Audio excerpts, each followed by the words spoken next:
Good morning, folks. Good morning. The theme of this year's giving campaign is Better Together. And the logo for the campaign is a brightly colored four-piece puzzle showing four parts of Colonial's ministry fitting nicely together. I like that puzzle metaphor. To me, it conveys the idea of individuals fitting into something bigger and better than themselves. I'm here today to talk to you about how you can fit into the beautiful puzzle that is Colonial Church and its people. There are two ways you can do it: by giving your money and by giving your time and talent. First, from the standpoint of giving your money, let me ask you this question. How much would you be willing to pay for a sense of belonging, for the warmth of lifelong friendships, for a sense of purpose outside yourself, for a sense of peace, for a feeling of pure happiness? Over the years, I've felt all those things here in this very place. I felt them in 1974 when my wife Lori and I became members of Colonial along with Jan and Marcia Parkinson.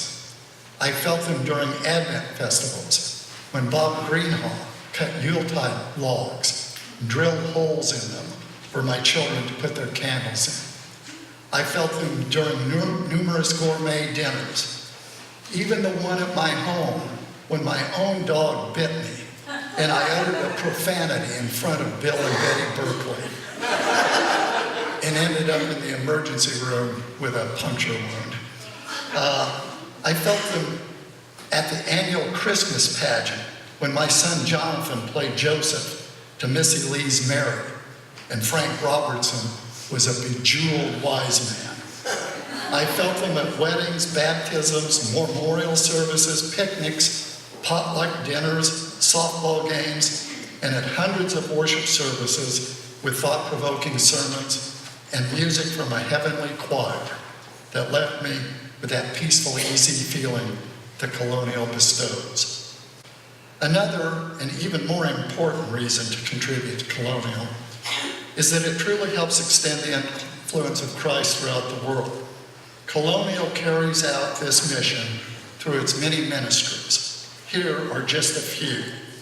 Our church's wider mission: art in prison, artists helping the homeless, Crosslines, Interfaith Hospitality Network, Catholic Charities, Sheffield Place, Stepping Stone, Veronica's Voice, Head Start for Wyandotte County, the Malawi Project, Molly's Table, Chicago United and Eden Seminaries, the Youth in Crisis Initiative, Justice and Witness Committee, and our pastor's discretionary fund. You know, as I read that list, it sounded a lot like the things that Marilyn Upman started. Our outreach budget this year, including what Colonial Women does, exceeds $57,000. That money brings a lot of joy and alleviates a lot of suffering on this planet.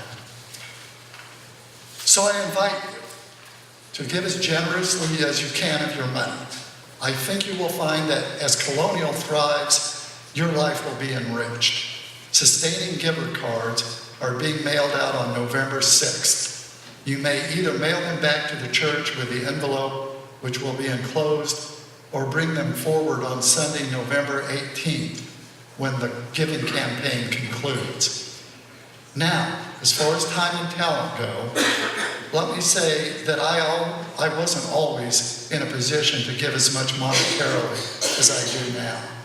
But when I was young and my income wasn't great, and I had a wife that shopped like she meant it, I volunteered for whatever I could.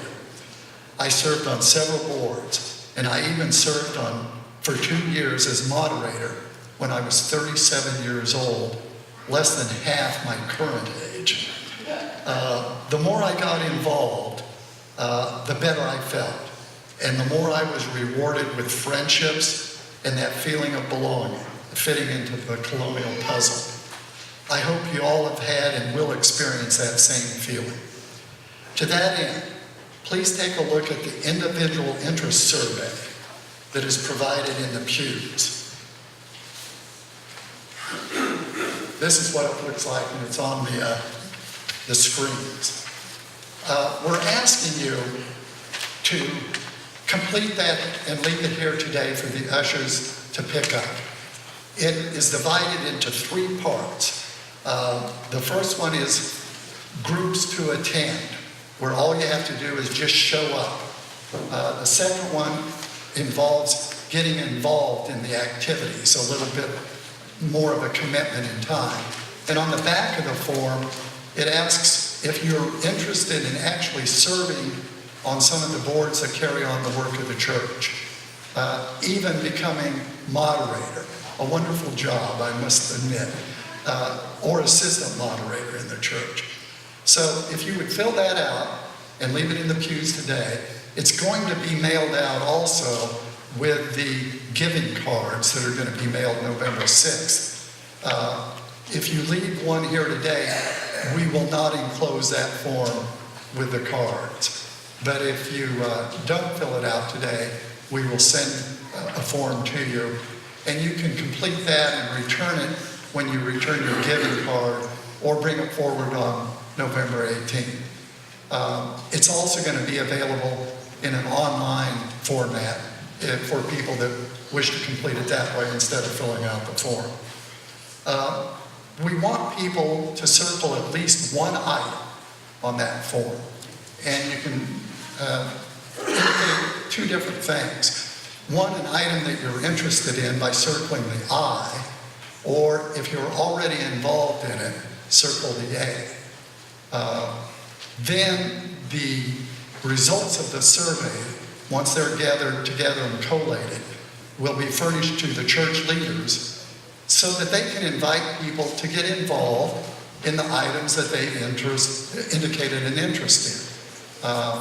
That will help get everybody in the church involved in one way or another in the business of the church, in the mission that we carry forward. Also, the survey forms will be used by me to divvy out to the board leaders so that they can make these contacts. The survey form lists 50 items on it. For a more comprehensive list of what Colonial does better together, there's a form in the narthex at the hospitality table called "What are the people of Colonial Church up to now?" It lists 143 items that Colonial carries out through its missions. 143 just happens to be the weight of Mr. Rogers. So that was not an accident when that was compiled. That's about all I have to say. I just want to thank you for whatever you can do to support Colonial and help us carry out our mission here on Mission Road. Thank you.